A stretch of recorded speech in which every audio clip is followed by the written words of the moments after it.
Halo semuanya, kepada yang terhormat Ibu Hilary selaku dosen pengampu mata kuliah akuntansi menengah 1 dan juga teman-teman semua yang sedang menyaksikan video kami dari kelompok 5 akan menjelaskan materi PSAK nomor 25 mengenai kebijakan akuntansi, perubahan estimasi akuntansi, dan kesalahan. Next. Kelompok 5 terdiri dari Saya Nesa Saputri dengan NIM 2021-50363. Saya Rafika Kusumasari dengan NIM 2021-718. Saya Jessica Natalia Ginting dengan NIM 2021-70107. Saya Nadifa Aulia Hanif dengan NIM 2021-70111. Saya Feby Junita Naftalia dengan NIM 2021-70114. Saya Salsabila Sidaputar dengan NIM 2021-70119. Saya Safna Denita dengan NIM 2021-70120. Di PSAK nomor 25 ini, kami akan menjelaskan latar belakang, kebijakan akuntansi, perubahan estimasi akuntansi, kesalahan, dan keterbatasan penyajian retrospektif. Next. Yang pertama, di sini saya, Feby Junita Naftalia dengan NIM 2021-70114 akan menjelaskan pendahuluan atau latar belakang dari PSAK nomor 25. Berbicara tentang latar belakang, maka tujuan dari PSAK nomor 25 ini yaitu ada 3 poin. Yang pertama adalah untuk menentukan kriteria dalam pemilihan dan perubahan kebijakan akuntansi bersama dengan perlakuan akuntansinya.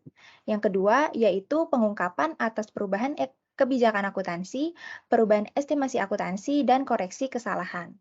Dan yang ketiga yaitu meningkatkan relevansi, keandalan, dan daya banding laporan keuangan.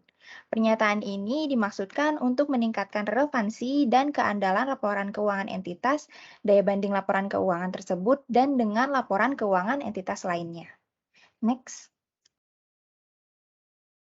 Masih di latar belakang PSAK nomor 25, selanjutnya ada ruang lingkup.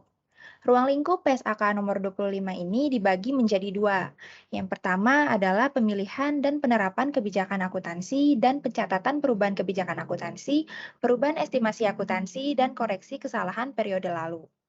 Lalu yang kedua adalah dampak pajak perbaikan kesalahan periode sebelumnya dan penyesuaian retrospektif untuk perubahan kebijakan akuntansi diperlakukan dan diungkapkan sesuai dengan PSAK 46 yaitu tentang akuntansi pajak penghasilan. Next slide. Nah, sebelum kita mempelajari lebih lanjut materi PSAK 25 ini, saya akan menjelaskan tentang konsep materialitas. Nah, material ini dapat dikatakan kelalaian pencantuman atau kesalahan penyajian item. Lalu, definisi dari materialitas itu sendiri adalah prinsip dalam akuntansi bahwa item yang relatif penting dalam pengambilan keputusan harus dimasukkan dalam laporan keuangan. Jadi, jika terjadi kelalaian pencantuman atau kesalahan dalam penyajian item, maka kelalaian itu dapat mempengaruhi keputusan ekonomi pemakai yang diambil berdasarkan laporan keuangan. Jadi, kalau informasi dalam laporan keuangan salah, maka sangat mempengaruhi keputusan ekonomi perusahaan yang bergantung pada laporan keuangan tersebut. Materialitas ini juga bergantung pada 2 aspek, yaitu ukuran dan sifat kelalaian pencantuman dengan mempertimbangkan keadaan yang melingkupinya. Ukuran atau sifat atau bahkan gabungan dari keduanya merupakan faktor penentu materialitas. Baik, selanjutnya akan dijelaskan oleh Safna.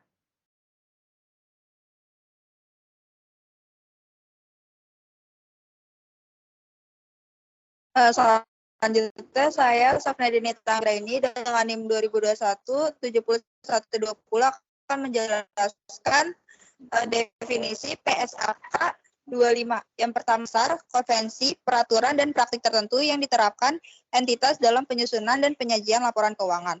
Terus yang kedua ini ada kesalahan periode. Nah, kesalahan periode ini adalah penghilangan dari dan kesalahan pelaporan dalam laporan keuangan entitas untuk satu atau lebih periode, lalu yang ditimbulkan dari kegagalan untuk mempergunakan atau kesalahan penggunaan informasi andal yang pertama itu ada tersedia ketika laporan keuangan untuk periode tersebut disahkan untuk diterbitkan. Terus yang kedua ada secara rasional diharapkan yang diperoleh dan dipergunakan dalam penyusunan dan penyajian laporan keuangan. Yang ketiga ini ada material.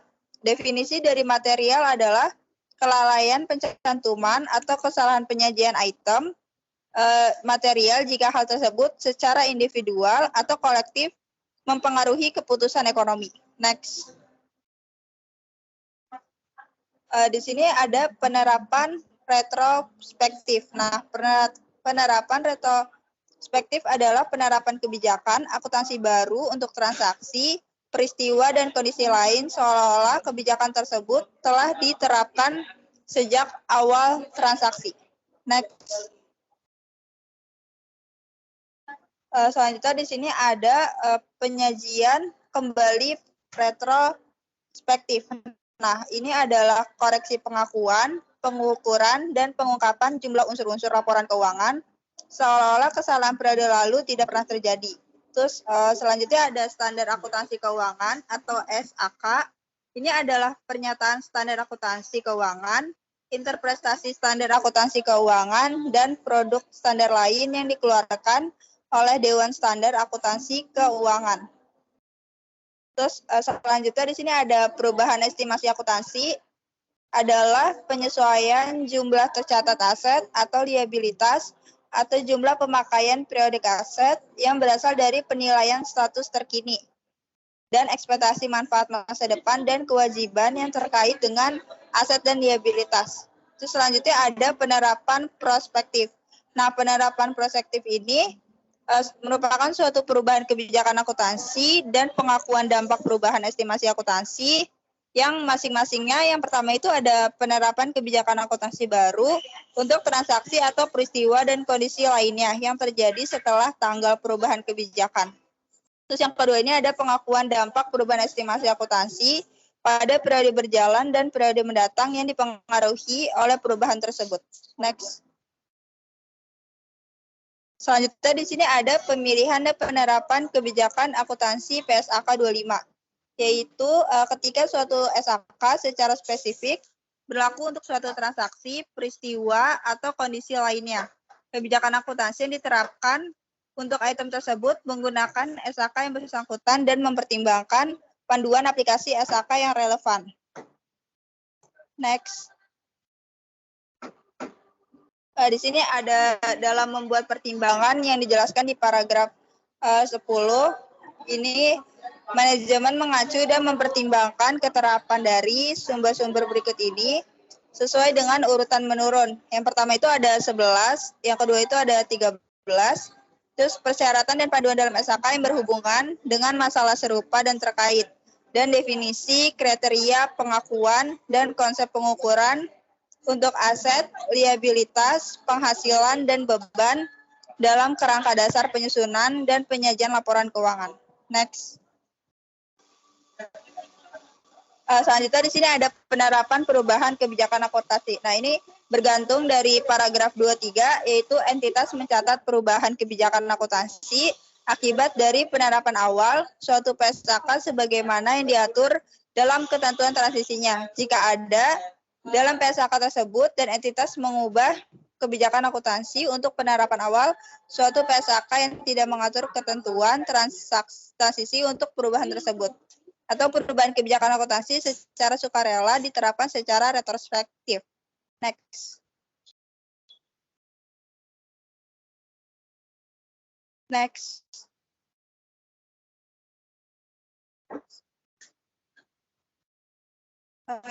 Selanjutnya ini akan dijelaskan oleh teman saya, Salsa.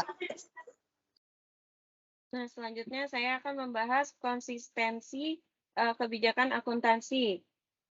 Entitas memilih dan menerapkan kebijakan akuntansi secara konsisten untuk transaksi, peristiwa, dan kondisi lainnya yang serupa, kecuali PSAK secara spesifik mengatur atau mengizinkan kelompok item-item di mana kebijakan akuntansi yang berbeda adalah hal yang mungkin sesuai dengan keadaan.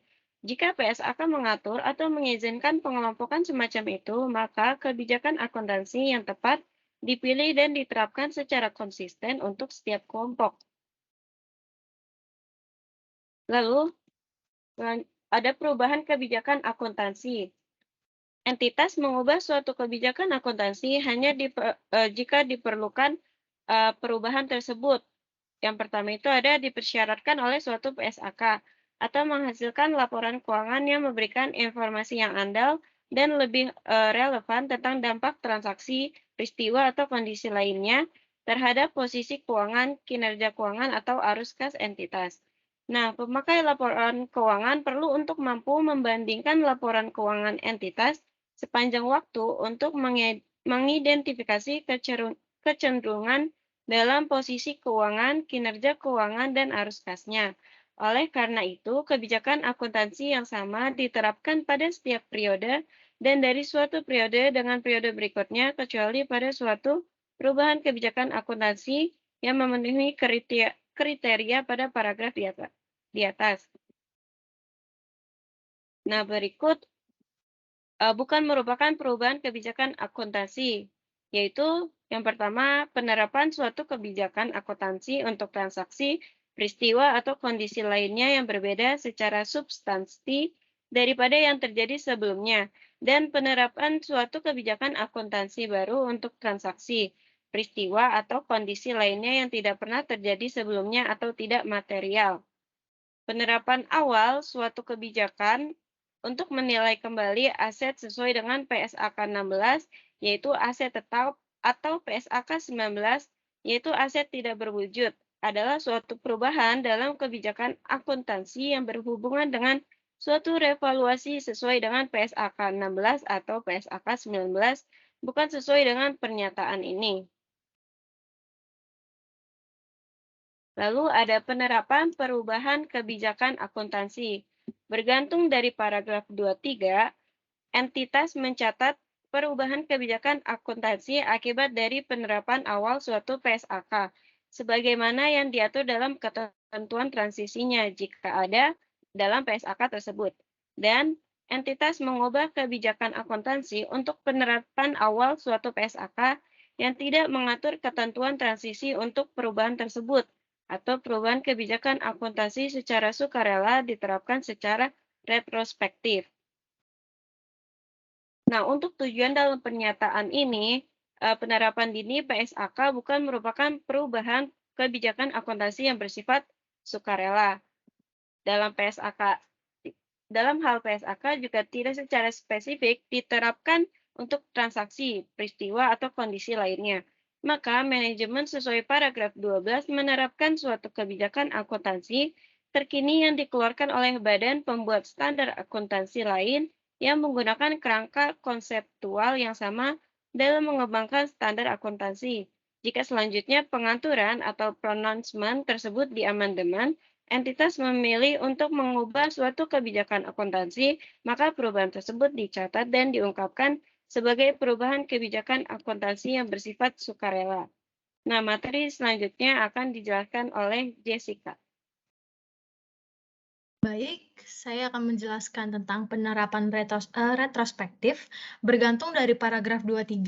Ketika perubahan kebijakan akuntansi diterapkan secara retrospektif sesuai dengan paragraf 19A dan 19B, maka entitas menyesuaikan saldo awal setiap komponen ekuitas yang terpengaruh untuk periode sajian paling awal dan jumlah komparatif lainnya diungkapkan untuk setiap periode sajian seolah-olah kebijakan akuntansi baru tersebut sudah diterapkan sebelumnya. Boleh ke next slide selanjutnya.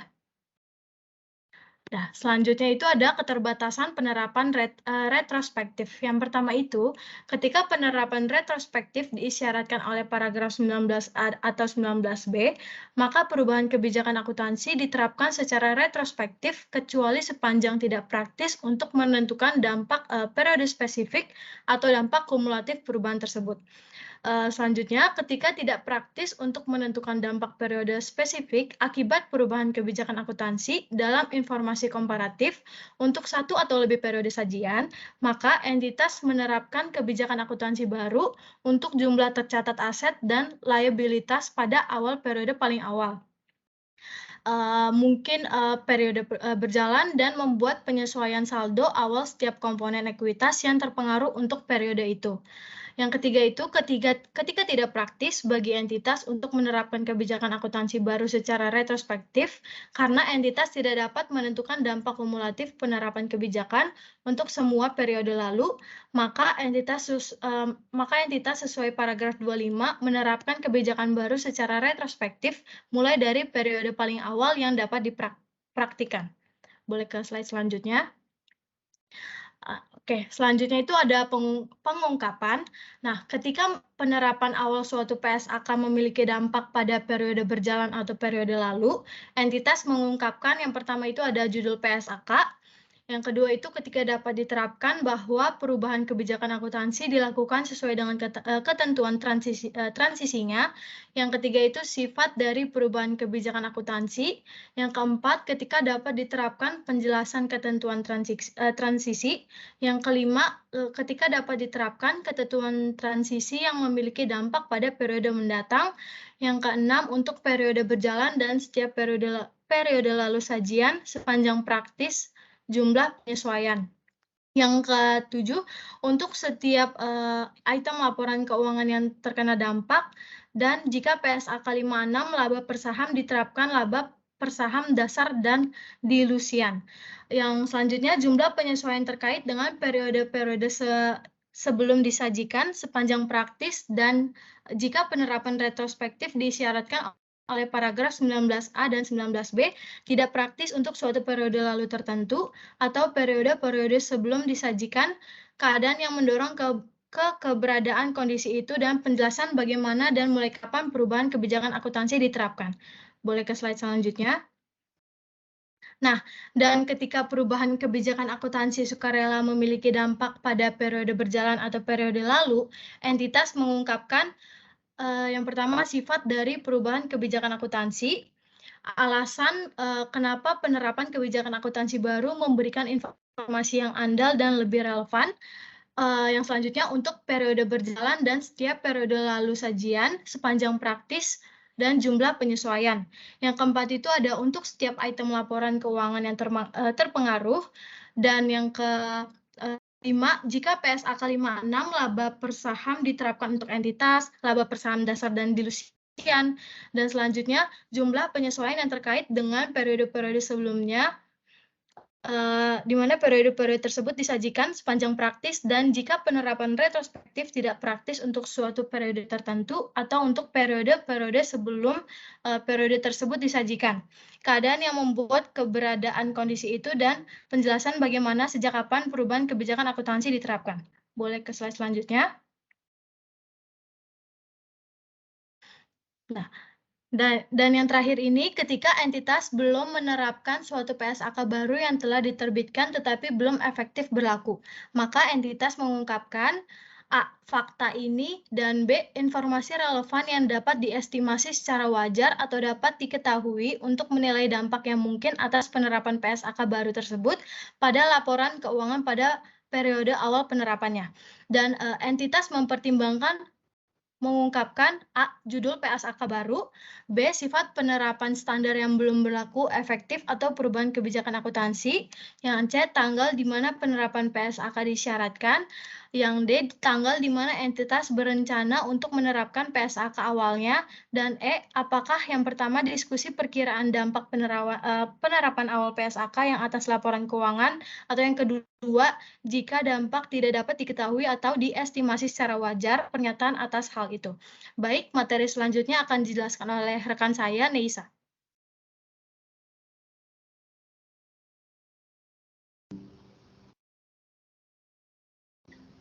Selanjutnya, saya akan menjelaskan materi tentang perubahan estimasi akuntansi. Yang pertama, yaitu penggunaan estimasi rasional adalah bagian mendasar untuk penyiapan laporan keuangan dan tidak mengurangi keandalannya. Yang kedua, yaitu estimasi mungkin perlu direvisi jika terjadi perubahan keadaan yang menjadi dasar estimasi atau akibat informasi baru atau tambahan pengalaman. Sesuai sifatnya, revisi estimasi ini tidak terkait dengan periode lalu dan bukan koreksi suatu kesalahan. Yang terakhir, yaitu sepanjang perubahan estimasi akuntansi mengakibatkan perubahan aset dan liabilitas atau terkait dengan suatu sistem ekuitas, perubahan estimasi akuntansi tersebut diakui dengan menyesuaikan jumlah tercatat item aset, liabilitas, atau ekuitas yang terkait pada periode perubahan. Boleh di next? Selanjutnya yaitu materi pengungkapan. Yang pertama, entitas mengungkapkan sifat dan jumlah perubahan estimasi akuntansi yang berdampak pada periode berjalan atau diperkirakan akan berdampak pada periode mendatang, kecuali pengungkapan dampak pada periode mendatang tidak praktis untuk mengestimasi dampak itu. Yang kedua, jika jumlah dampak pada periode mendatang adalah tidak diungkapkan karena estimasinya tidak praktis, maka entitas mengungkapkan hal itu. Next.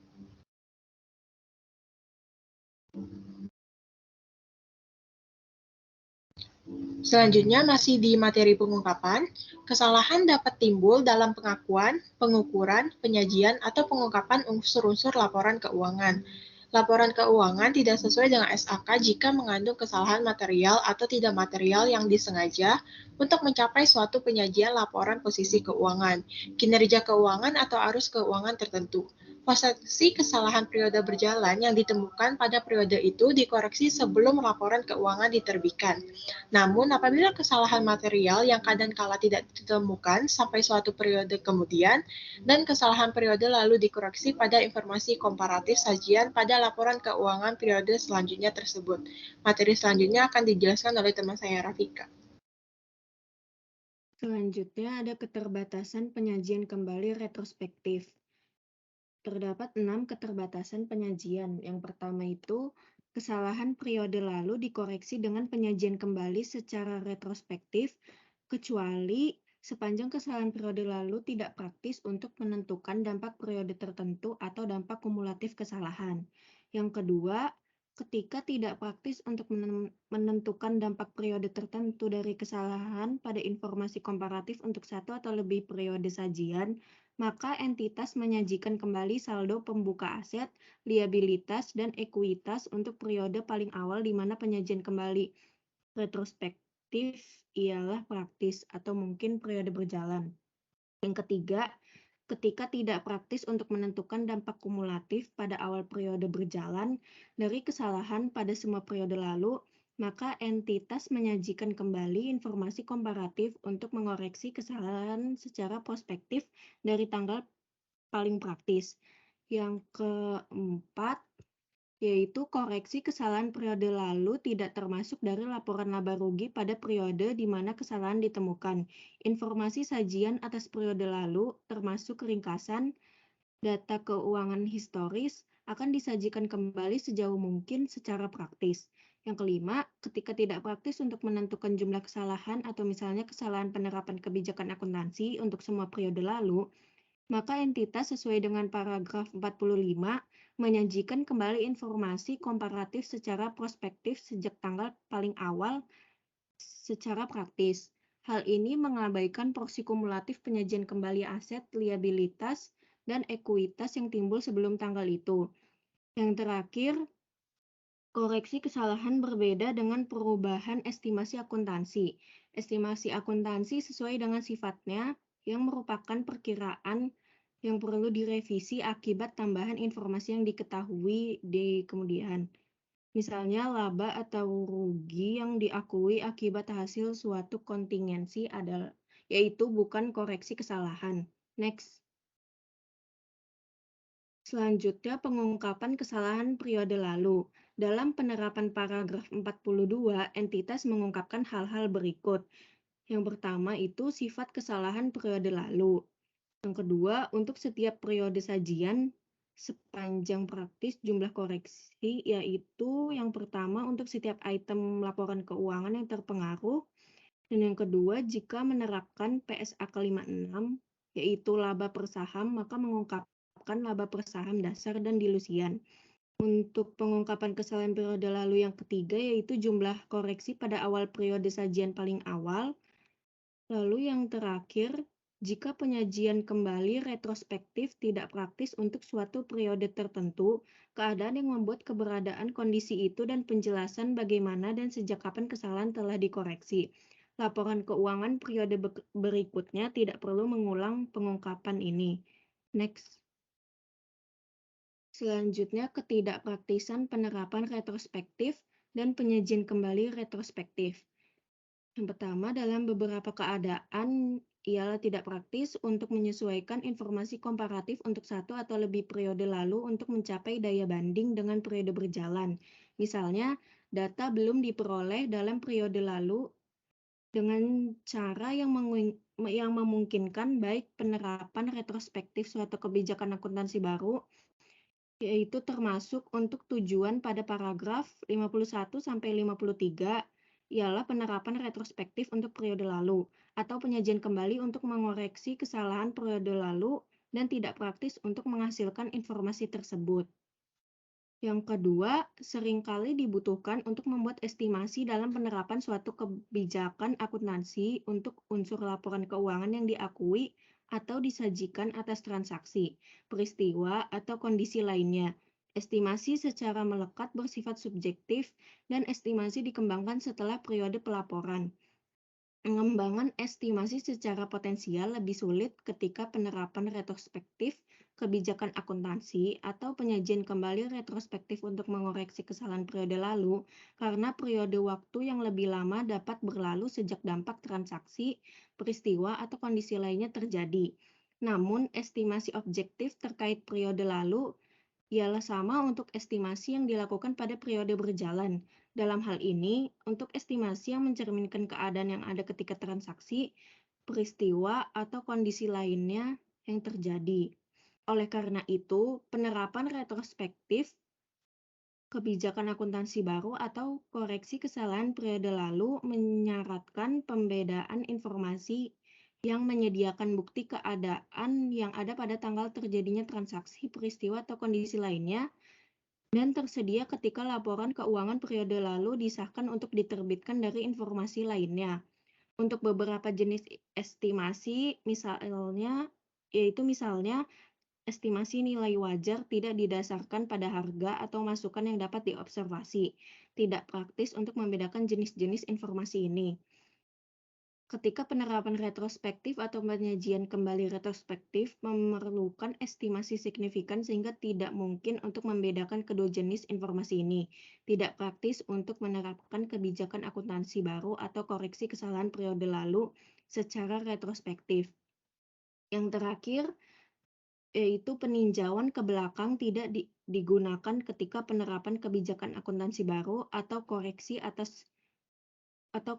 jumlah atas periode lalu, baik dalam pembuatan asumsi dengan maksud manajemen telah dilakukan pada periode lalu, atau estimasi jumlah yang diakui, diukur, atau diungkapkan pada suatu periode lalu. Misalnya, ketika entitas mengoreksi kesalahan periode lalu untuk pengukuran aset keuangan yang sebelumnya diklasifikasikan sebagai pemilik hingga jatuh tempo sesuai dengan PSAK 55 Revisi 2006 dengan judul Instrumen Keuangan, Pengakuan dan Pengukuran, yaitu tidak mengubah dasar pengukuran untuk periode itu jika manajemen memutuskan nanti tidak memiliki hingga jatuh tempo. Sebagai tambahan, ketika entitas mengoreksi kesalahan periode lalu dalam perhitungan liabilitas atas cuti sakit terakumulasi pegawai sesuai dengan PSAK 24, yaitu imbalan kerja dengan mengabaikan informasi musim influenza akut tidak normal selama periode mendatang yang menjadi tersedianya setelah laporan keuangan periode lalu disahkan untuk diterbitkan. Fakta bahwa estimasi signifikan yaitu sering disyaratkan ketika mengamandemen informasi komparatif sajian untuk periode lalu tidak mencegah penyesuaian atau koreksi yang andal informasi komparatif.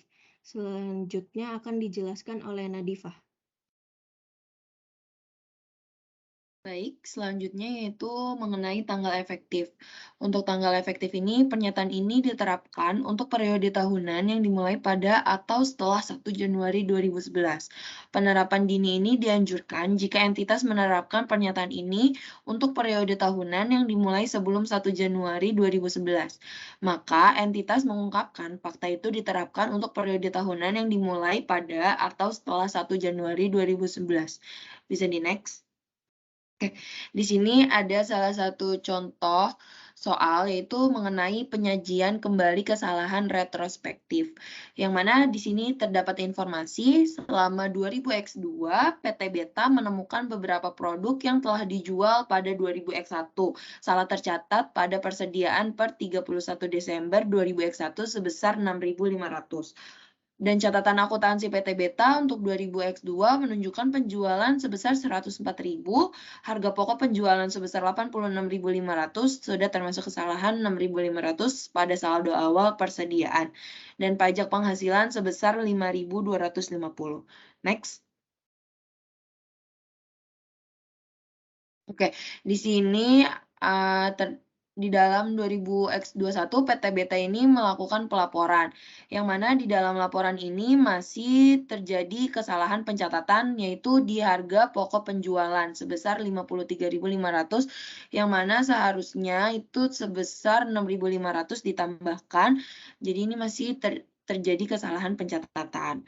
Dan di sini juga terdapat informasi tambahan yaitu saldo laba awal 2000X1 adalah 20.000 dan saldo laba akhir adalah 34.000, dan juga tarif pajak sebesar 30% untuk 2000X2 dan 2000X1, tidak ada penghasilan dan beban lainnya. Nah, untuk saldo laba awal 2000X1 sebesar 20.000, kita masukkan ke dalam laba sebelum pajak penghasilan yaitu sebesar 20.000. Dan saldo laba akhir adalah 34.000 didapat dari laba dan juga laba sebelum pajak penghasilan yaitu 20.000 ditambah 14.000 maka menghasilkan 34.000. Dan untuk pajak penghasilan ini didapat dari 20.000 dikali 30%, maka dihasilkan 6.000. Next. Informasi selanjutnya yaitu PT Beta memiliki 5.000 modal saham dan tidak ada komponen ekuitas lainnya, kecuali saldo laba. Saham perusahaan tidak diperdagangkan secara publik dan tidak mengungkapkan laba per saham. Next. Nah, di sini PT Beta itu melakukan laporan laba rugi komprehensif menyajikan kembali, yang mana di tahun 2000X2 dan 2000X1 untuk penjualan sebesar 104.000 dan sebesar di 2000X1 sebesar 73.500. Karena tadi ada salah pencatatan di laporan sebelumnya yaitu seharusnya 60.000, namun tadi dicatat sebesar 53.500. 60.000 ini didapat dari 53.500 ditambah 6.500. Dan untuk 2000X2 sebesar 80.000. Untuk laba sebelum pajak penghasilan didapat dari 104.000 dikurang 80.000 maka menghasilkan 24.000. Untuk 2000X1 sebesar 13.500 didapat dari 73.500 dikurang 60.000. Dan untuk pajak penghasilan itu didapat dari 24.000 dikali 30%. 30% ini adalah informasi sebelumnya. Dan juga sama di 2000X1 4.050 didapat dari 13.500 dikali dengan 30%. Maka untuk laba ini total dari pengurangan 24.000 dikurang 7.200 dan juga 9.450 ini didapat dari 13.500 dikurang 4.050. Next. Oke. Di sini ada modal saham. Tadi di informasi sebelumnya kita memiliki saham sebesar 5.000, maka kita masukkan sebesar 5.000 di saldo per 31 Desember 2000X0. Dan di saldo laba sebesar 20.000 karena tadi di informasi sebelumnya di awal dinotis bahwasannya ada saldo laba awal sebesar 20.000, yang mana saldo awal itu pastinya diambil dari ending bulan sebelumnya, yaitu berarti di tanggal 31 Desember 2000X0. Dan ending ini menjadi beginning di bulan selanjutnya, yaitu di bulan Januari 2000X1. Maka di sini kita tulis sebesar 20.000. Dan jadi hasil totalnya itu dari 20.000 ditambah 5.000 menjadi 25.000. Dan juga untuk laba yang berakhir di 31 Desember 2000X1 kita sajikan ulang di PT Beta ini sebesar 9.450 didapat dari laporan laba rugi sebelumnya. Dan juga saldo per 31 Desember 2000 5.000 ini turun aja karena nggak ada yang bisa ditambah lagi. Dan juga di saldo laba 20.000 ditambah 9.450 sebesar, maka menghasilkan 29.450. Untuk total juga sama seperti perhitungan saldo laba, perhitungannya di jumlah, yaitu 25.000 ditambah 9.450, maka menghasilkan 34.450. Untuk laba yang berakhir di 31 Desember 2000X2, kita ambil juga dari laporan laba rugi sebelumnya, yaitu sebesar 16.800. Dan jadi untuk saldo untuk total akhirnya yaitu untuk modal saham sebesar 5.000, untuk saldo laba sebesar 46.250 dan totalnya itu sebesar 51.250. Next.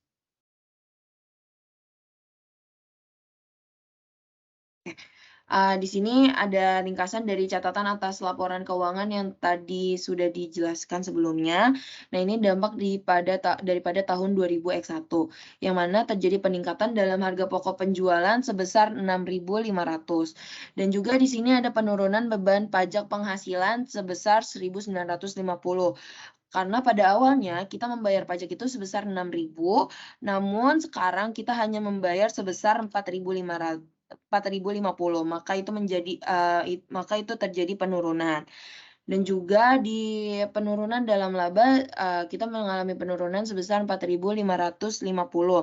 Karena yang sebelumnya kita punya laba sebesar 14.000. Karena adanya salah pencatatan, maka kita hanya memiliki laba sebesar 9.450 yang kita sudah cari di laporan perubahan ekuitas. Maka 14.000 dikurang dengan 9.450 menghasilkan 4.550. Begitu juga dengan penurunan dalam persediaan, penurunan dalam utang pajak penghasilan, dan penurunan dalam ekuitas. Bisa di next. Oke, mungkin sekian dari kelompok 5 mengenai PSAK 25 ini. Kurang lebihnya mohon maaf. Terima kasih.